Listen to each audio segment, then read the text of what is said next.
what Mr. Musk is doing is that he opens the door and shouts, "Bring me a new interior behind the sheet metal," every 6 months. And we're stuck with this platform planning thinking, with innovation factor 0.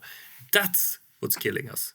That's something we need to collaborate around. How to find these models to actually start to scrape off another 100 grams of aluminum or make something a little bit better. Yeah, exactly. That doesn't bring us anything. If you just scrape off 0.5% here, 0.5% there, that doesn't get you forward. You need to have, again, like Tesla, okay, we do a completely different approach. Yeah. And now we have the advantage because we reduced from 113 parts into 1 or whatever. And to get these things in, I think that's collaboration. That's the collaboration, because no Foundry alone can do that, or no OEM alone can do that.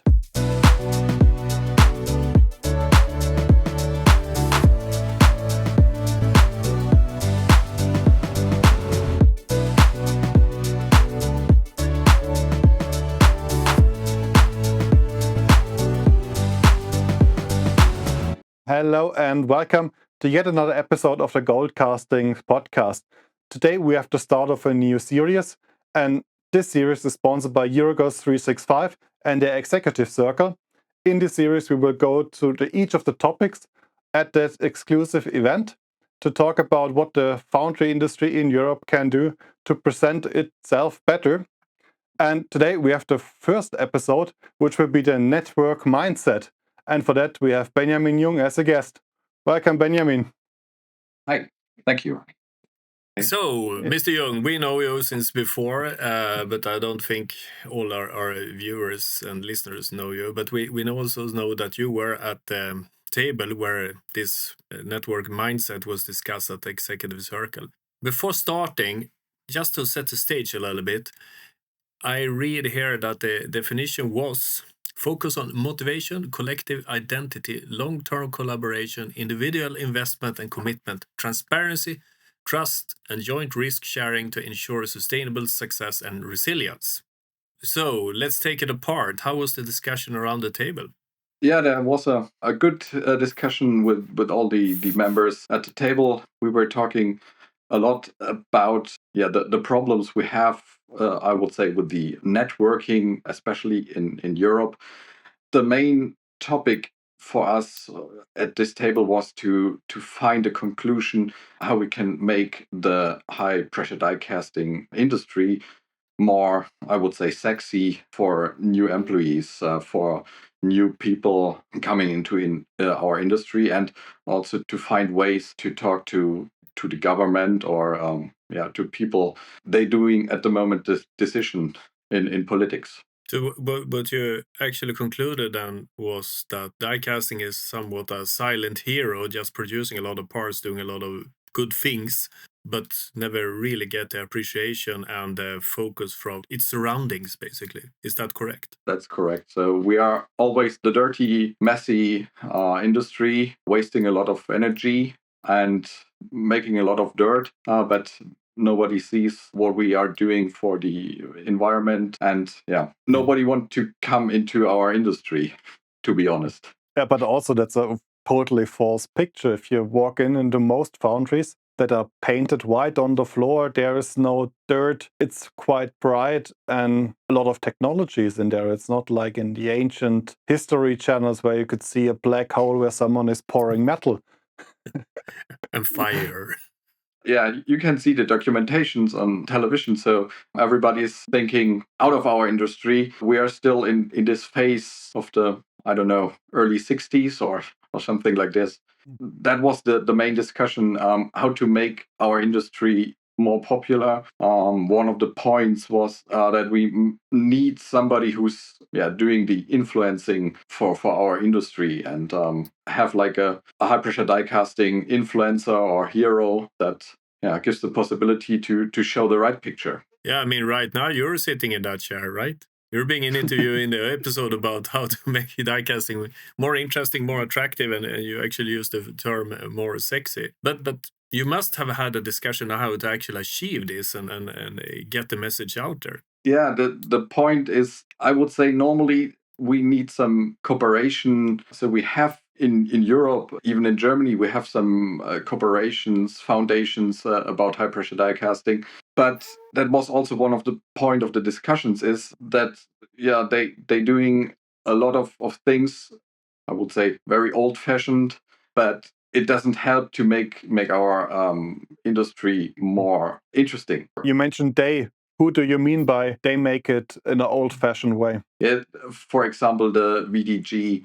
So there's a lot of actions, but I think that was the conclusion on our table, is that this is not bringing much effort to these topics, what we need at the moment to make our industry more visible, to show also the politicians our problems. What do you want to tell the politicians? This is something I want to drill a little bit in. The problems we have, especially I can only say that really for Germany, is the pricings on our energy. That's one of the points. We are using a lot of energy. The foundries need the energy. And if we have to pay much taxes on that, high prices on that, that's not a fair competition to other countries in Europe, or also to other countries in the world, or regions in the world, where they get a lot of more support from their government. But isn't it a fact also? I mean, that's absolutely true what you're saying. But isn't our culture that if something is nasty, oily, or harmful in any way, we like to export the production to somewhere else so we don't need to see the problems? I mean, now we have a big sustainability discussion in Europe, and you look at Sweden, for example. We had a great teco industry doing clothes, a lot of chemicals and stuff, and then we exported it to Asia instead. No one is sewing any shirts in Sweden, so everybody's happy because everything looks clean. But it pops up somewhere else, and to get the channel into the decision making, we need to have a voice. Isn't that correct? This is like the whole exercise. Yeah. Is about actually making people aware that just moving problems around the globe doesn't solve them. Yeah, for sure. And that's the main point. So if we just move it to Asia or anywhere else, it doesn't solve the problems. And I think, as you, Fabian, mentioned at the beginning, so we have the white floors here and everything. I think we can produce the parts in a very sustainable way, but we need a little bit the surrounding, the support, that we can do it here in Europe in a good way. Yeah, that's an excellent point. And also to add to that, just by moving the production somewhere else, you still need the competency to develop these parts. And that's something where you have to be locally and not just pushing it somewhere down the road. And with all these traffic routes getting more dangerous and more affected by wars, by droughts, I think sustainability and also supply chain risks are more and more important to be local. Yeah, for sure. I like a fair and square conflict, being very un-Swedish here, but you're pointing at the VDG, and I hear this acronym pretty often, and everybody's saying that, maybe we need a new organization. Yeah, we have an organization. But why is it the executive circle making these series of discussions on a YouTube format like this podcast? What has happened with the organization in Germany? And that's a good question. The organization of the executive circle, they invited the guys from these foundations, and there was more or less, as I heard, no response on this point. What? They didn't come when they are gathering? Yeah, that's my information I get. Yeah, that's the same information I also got, that they went on no contact. You do your thing, we do our thing, and we don't want to be there where the foundries are. I find that interesting. I know that at least in Sweden, statistics is a key thing for the organization. And it's so interesting that when you slash the European car production with 50%, I mean, who cares? It's a 49 or 52% down. It's still a half, right? I wasn't good at math in university, but I still think that, okay, we can leave the chart now. Let's talk about what we're doing here. And then the executive circle steps in and say, hey, now we got all the decision makers in tool making, in Foundry, in alloy, in many aspects. I mean, you have the merger disciplines, even OEMs, and you don't show up. Yeah, it's an interesting decision, I think. Yeah, I think we'll come back on this one in some other episodes, Fabian. Definitely. So anyway, okay, so we decide that we're going to make Foundry work sexy, interesting, and a bright career path. How is this going to happen then? We started the first discussions with the Euroguss guys regarding what can we do with like a YouTube channel or things like this to make our industry visible. And the main fact is that we need young people working in our industry, having fun in our industry, and making new decisions on new parts, on new developments. That's one of the key facts we need to achieve within the next months. The next months? Yeah. So it's really under time pressure to make a change here. Yeah, we have to make the change. Otherwise, we get the change made or done. But normally in Sweden we say if you don't do anything, you cannot do any mistakes. But what you're saying is that not making anything is the biggest mistake. Yeah, for sure. For sure, yeah. Definitely, you have to move somewhere to see where you're going. Otherwise, you're just drifting in the water, have no possibility to steer. And usually playing the waiting game is not the ideal when the market is going down. Yeah, that's the point. But I must refer to something else. I mean, we had in the definition collaboration. I mean, in our industry, collaboration. Would you regard it as being in some kind of measurement high, middle, or low? I mean, do we actually collaborate between companies in the die casting industry? If we are not directly competitors, maybe. But not. Yeah, but normally, maybe also. Based on our, I will call it the German Mittelstand, everybody is protecting their sphere. Nobody wants to share things. So, and that's one point in other industries, in other countries or regions of the world, they have collaborations, bigger network, and that's the point where we have to get together. So, one example out of the executive circle is already that our competitor Schaufler, they already started a collaboration with Böhmer and ABK trim presses. So they are looking for the giga castings and doing that around the world. But that's like a network where they trust each other. So that's just one small example. And it's already done out of the executive circle. Yeah. I actually stumbled across one. Maybe someone will write to us and say, no, not telling all the details here, but in a very, very top level, Korea. I get the impression that Korean government says, okay, hey, we're going to really pick up a fight with the Chinese EV makers. And then they have organized a lot of things. And there you can actually find foundries in the same development group being pretty transparent with each other. And the interesting thing is also that they seem to be, if I say like this, typecasted like actors, you know. So you have one for knuckles and you have one for body in white and one for, I don't know, pressurized systems, for example. They have the key. And it seems that they actually respect these boundaries and work together to bring Korea as a nation to become the number one EV producer.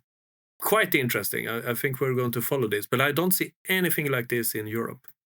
Maybe I'm not that well informed, but I don't think we have the culture of collaboration, even if when we are in competition. Yeah, that's still a big point. I can just talk about the tool makers at the moment, but if you do the discussion already saying, okay, maybe we come together and buy our steel together.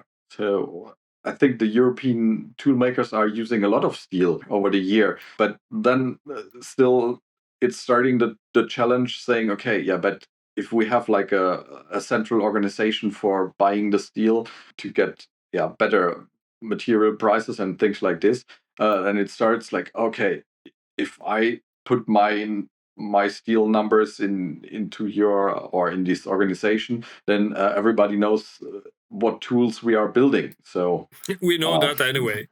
Yeah. First, there's so many open secrets, and otherwise you just know the machine size. Yeah.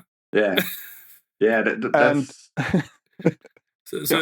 even for the giga castings, there are so many segmented tools. So you're not buying a 6,000 ton of block. You just buying smaller segments to fabricate your inserts. So that's really funny. But okay, we need to change the picture. Everybody agrees. We need to use other channels. Okay, everybody agrees. We don't see that our organization is doing the stuff needed. We all agree. We say that we are under time pressure. Sure. So, how on earth are we going to get the different actors in our European industry to sit down and say, okay, let's go. Here's a check from each and everybody because it's going to cost something. Maybe not much, but anyway, something. And to start to trust each other. I mean, how are we going to do it? The Swedish way would be like drinking a lot of vodka on Midsummer's Eve. The Finnish way would be doing the sauna, and then pretty much the same. But how do we do it in Europe? Yeah, I think the first step is already done with coming together in the executive circle. And I think during the last meetings, we had a lot of very open discussions with a lot of people. They, I would say, in the normal world, without the executive circle, don't want to sit on one table.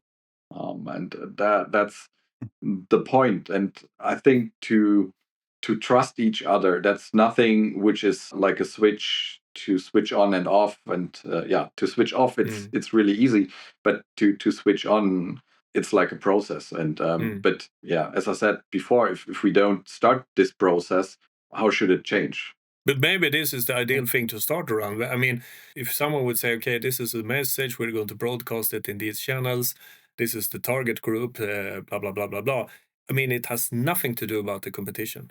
It's about the competition outside Europe looking into Europe. Yes, and that's, we have to learn that if we don't come together, if we don't make here, I would say, an internal European decision, that decision will be made anywhere else on the world. Without us. Also, within Europe, you have to differentiate yourself. As, for example, you see the machining guys with their organization. There are nearly weekly reels uploaded, text information.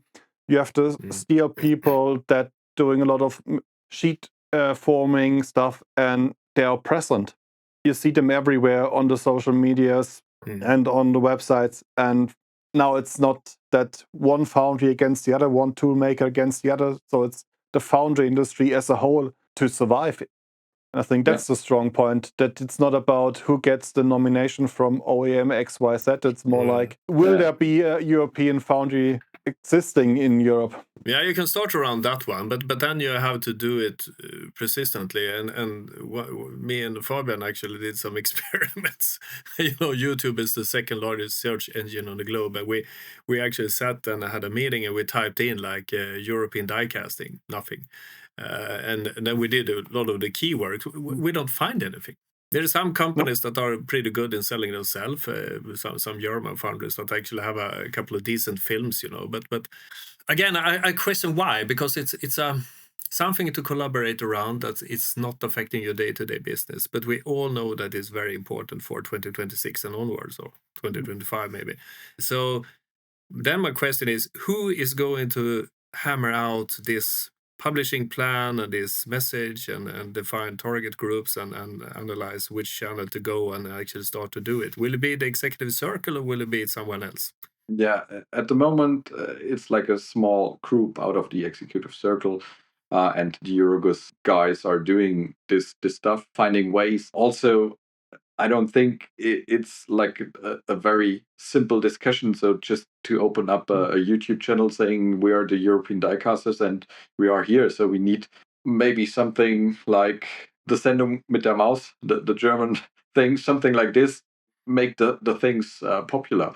To saying, okay, to point out in a very simple way what we are doing every day. Because I think everybody who's involved in the high pressure die casting industry is more or less completely hooked what we are doing, from tool making till totally heat treated parts. But to think about, if you're sitting together with some friends and explaining what are you doing every day, and then it already starts. But what foundry, dirty, and things like this. And we have to change that picture, and we have also tried to do that from the outside, not from the completely hooked people saying, okay, that's the nicest industry, that's the best industry, we are doing a lot of sustainability things, but nobody trusts us because we are already inside this industry.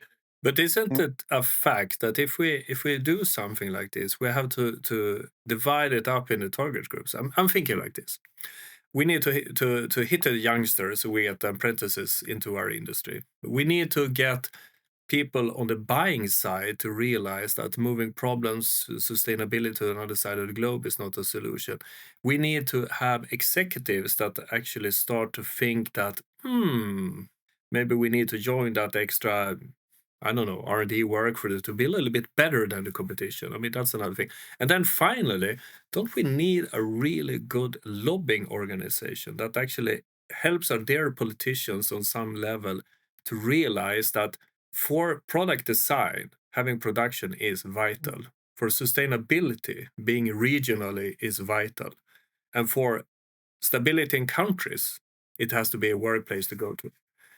Wouldn't you agree that we have to take all these different perspectives? Sure. Yeah, for sure. It's not done with like one clip or something, and then we are fine. So and it's like we have to do it every day, every week, every month to come back to our target groups.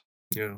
Because what I'm explaining and trying to describe, that's a 3-4 people organization full time. Yeah. Also an organization that has to work different channels, as you don't find all of them on the same platform, and also the same content doesn't resonate with all of these groups. And I think also to show the industry, and you have to be more transparent, opening the doors, showing the Foundry and showing what it is. Because as you already said, if you're once hooked, you stay there because it's an amazing industry.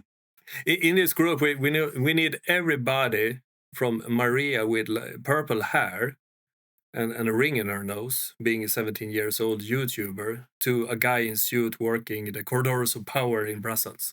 We need the whole range. I think this must be a very important thing to do for the next discussion around the table. That we have a matrix here, a matrix of different levels of communication channels, messages. It's a lot of work to do, but as we said before, if we don't start, nobody will do this work. Yeah, I love this Chinese saying: the best time to plant a tree, 20 years ago or today. I agree with you, Benjamin, that, start now. Even if it feels a little bit crappy on YouTube in the beginning, start now. Yeah, I think we can dive down a bit what types of collaborations are possible. So you already mentioned that you can work with different suppliers along the production chain. So from tool making, spraying to trimming. Yeah, that's one of the points. But Staffan, as you mentioned before, this industry in Korea, so they have like a top-down organization saying, okay, we have here one OEM, two OEMs, they have them, and then they're saying, okay, we have some foundries, they are excellent on that, they are excellent on that, and the other two are having other fields to doing that. So here, we have in Europe, we have foundries, they are excellent on structural parts. We have foundries, they are excellent on gear housings, gearboxes, and now EV parts. But the point is, at the moment, that's our feeling, is everything is just 100% price driven, and it's just driven by the first price, saying, okay, you build the cheapest die, you get the order. You deliver the cheapest part, you get the order. But we have to come, in our opinion, to a point where we have to make a line under the complete project and saying, okay, what's the total cost of ownership? Yeah, so saying, from price to cost. Yeah. So, and if we can change, that's also a point what we have to mention to our customers, saying, okay, if we're doing this game like we did it the last 20 years, there's everybody, or is anybody every day waking up and saying, okay, I can make it a little bit cheaper. But at the moment we are on a point where, not everybody can do that again and again. Isn't then one of the strongholds of Europe that we are technology leaders in many of the aspects in high pressure die casting? Are we? That we need to start? I think so. If you look, for example, all the peripherals, maybe not in giga casting, that's a Chinese game now, but everything else that you need to do these castings is European technology. Don't mention the war. No, but seriously speaking, I seriously doubt that is true. Actually, I'm picking a fight here with two German guys, being the Swede in the room. But I mean, the most sold car model is actually Tesla. And what I hear, I'm not talking Euroguss, about the cars. Please. I don't think that the technology in that sense is the key performance indicator to aim for. I think innovation speed is the key performance indicator to look at that. Because in Europe, we do a platform, then we live with it for 7 years, and purchasing trying to scrape off a little bit more margin every year, right? And the second tool we buy from China because Jung is too expensive. But we bought the first one from it so the Chinese can copy that one. Then everybody's happy. What I'm trying to say is that we're trying to do super cars for, everything from 0 to 300 kilometers an hour, and they should be safety and sustainability, yada yada, and then we're outcompeted by the new Volkswagens, meaning the BYDs, the Neos, and the Seeker, or what have you, from Asia, basically. And I'm old enough to have seen this before 1978, when everybody was buying a Datsun from Japan. Why did they buy a Datsun? They were rusty when they came to Gothenburg Harbor because they were cheap.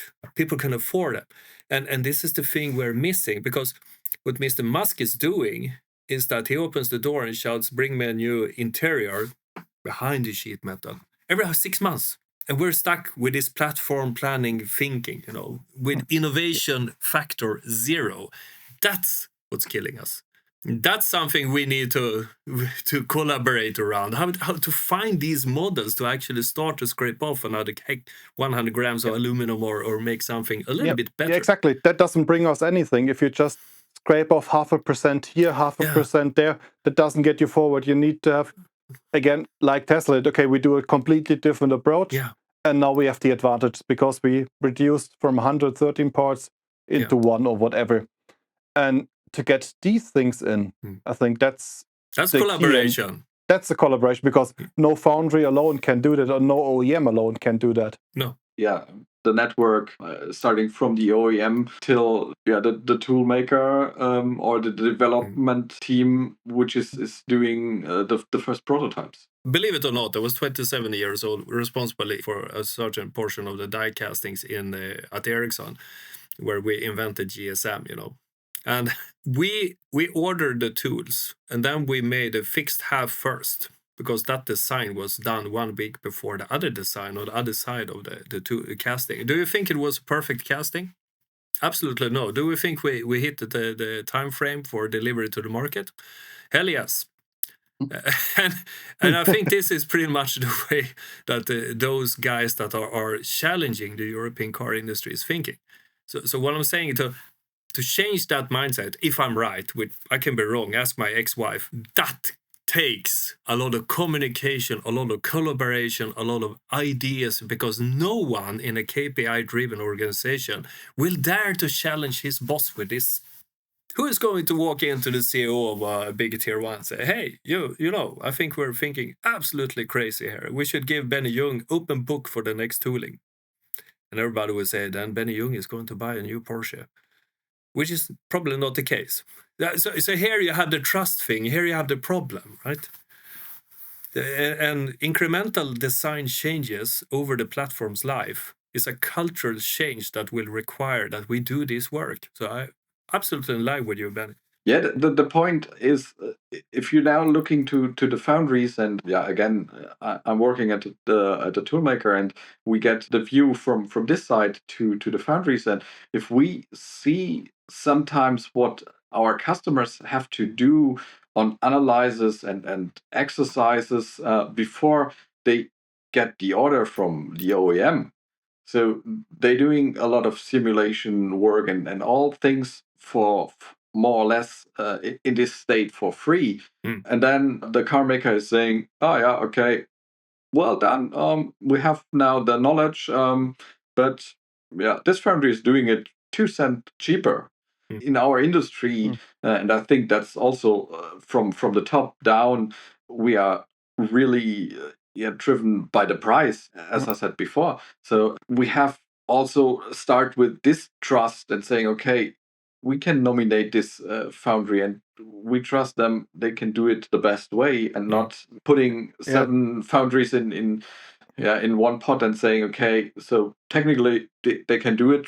Now we are looking who's doing the cheapest job. Yeah, that also comes down when you have the 27th iteration of the same shock tower.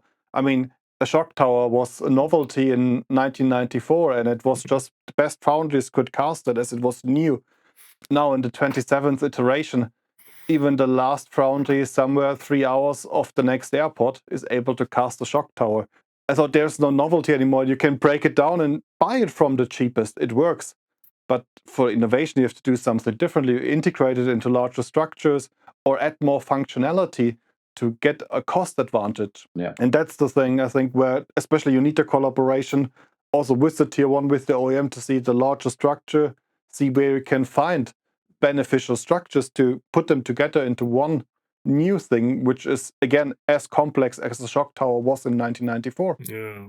Sure. But what aren't you pointing out on a next philosophical thing here? Leadership. I mean, if you don't have a communication in an industry, how should you identify leadership?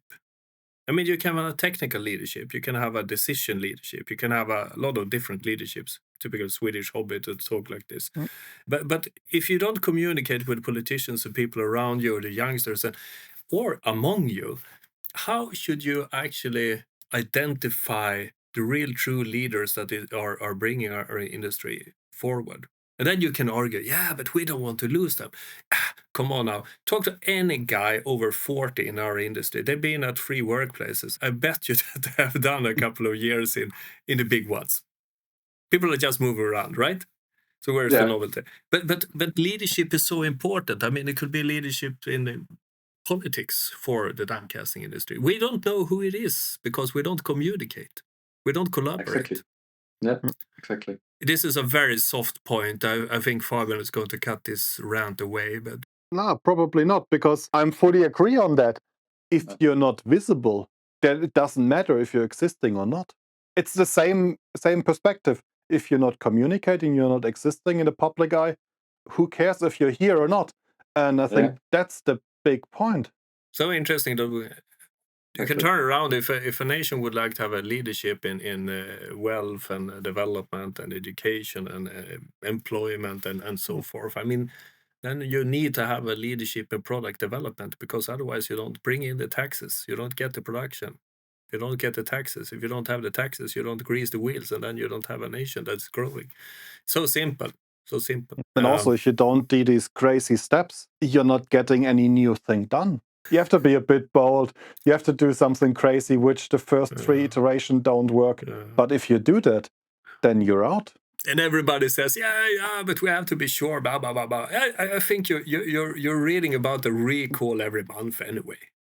I mean, what's the difference? Yeah, we did it this way 30, 40, 50 years already. So why should we change that?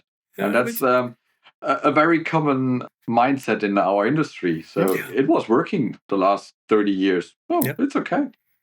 So how often do we have the discussion with our customers saying, okay, our idea would be to do it like this, this, and this way. And then they're saying, okay, but we did it the last 2 dies like this, and we had this, and this problem. Yeah. Should we solve it? In total, it's working okay. So and that's this. We know it's terrible, but we know how terrible it is. Don't do anything new. It can be better or it can be worse. Better not try it. It's better to. We know it. Because we have Luigi after our production line. He's grinding off all the heat cracks, and we want to keep him. He's a nice guy. What's the argument there? Yeah. Maybe Luigi should be the assistant to the CEO, because the CEO is in Brussels convincing the politicians that you need some die casting in Europe. I don't know. At least he sees what's going wrong. Yeah, at least. He sees on the shop floor. Yeah, that's the point. That's the point, gentlemen. So we end up in some kind of discussion about leadership requires communication. Yeah, and that's the main point in, I would say, networking. So it's the communication. And I think, come back to the main topic. So we have the executive circle where we have excellent platform where we can do the communication even with people, which will be reach in the normal way very hard to sit together with companies. They're doing the same stuff like you on one table and discussing exactly the same problems. So because we are fighting all with the same problems, the tool makers doing that, the foundries doing that. And I think also the tier one suppliers and the OEMs all fighting with the same problems. But if we don't do the communication, everybody is doing their own soup.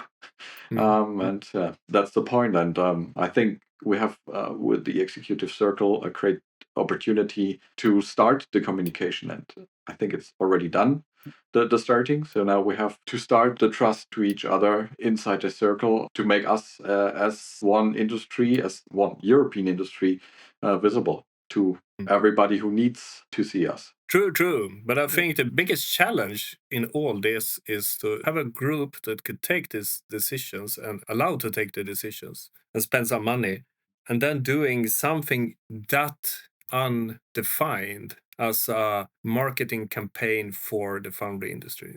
Because how should you measure it? We all are culture-wise for generations being component manufacturers, where it is about, specs, volumes, delivery times. And then, hiring this purple-haired youngster for making the TikTok. I mean, I can see a couple of 50 years plus German, Swedish guys shivering of these guys. Or you have to bring in that one computer guy who doesn't even know what the foundry is and tell everybody in the shop floor that they have to set these casting parameters because they produce the better parts according to his data analysis. That will be the decision and the communication that has to be done, and also the technology level. I mean, basically, that's the only difference, in my view, between an Asian/Chinese foundry and a German one is that the Chinese guys, they have capital. So they buy a machine and then they try. And I heard someone telling that they were so impressed. They had like 15 different variants of rear floors.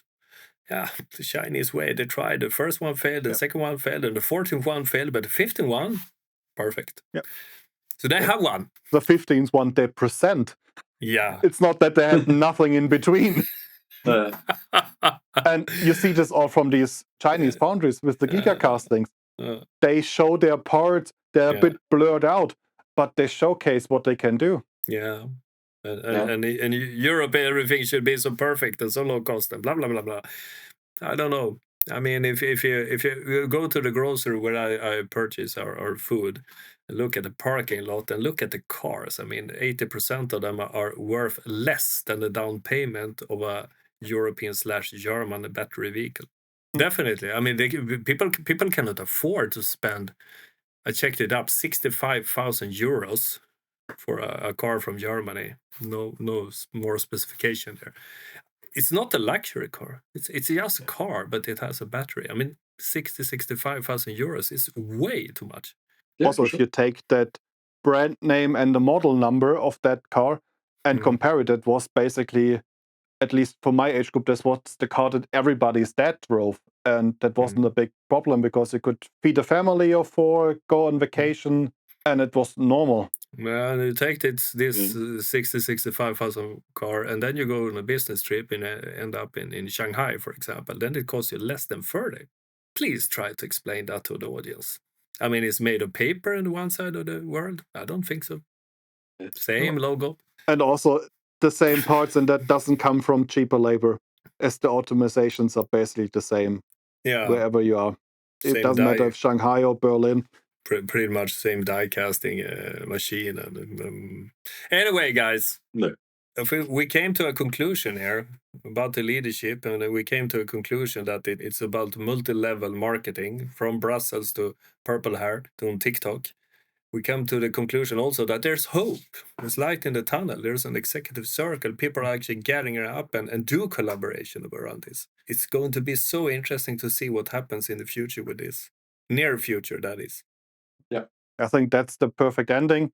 Check out the executive circle. We put in the website, and the next one is in July 2025. Be there. And then I think we conclude this episode of the Executive Circle series. And then thank you for watching. Thank you for being here, Benny Jung, and look forward to meet you next time. Okay, thank you. See you. Sayonara. Goodbye.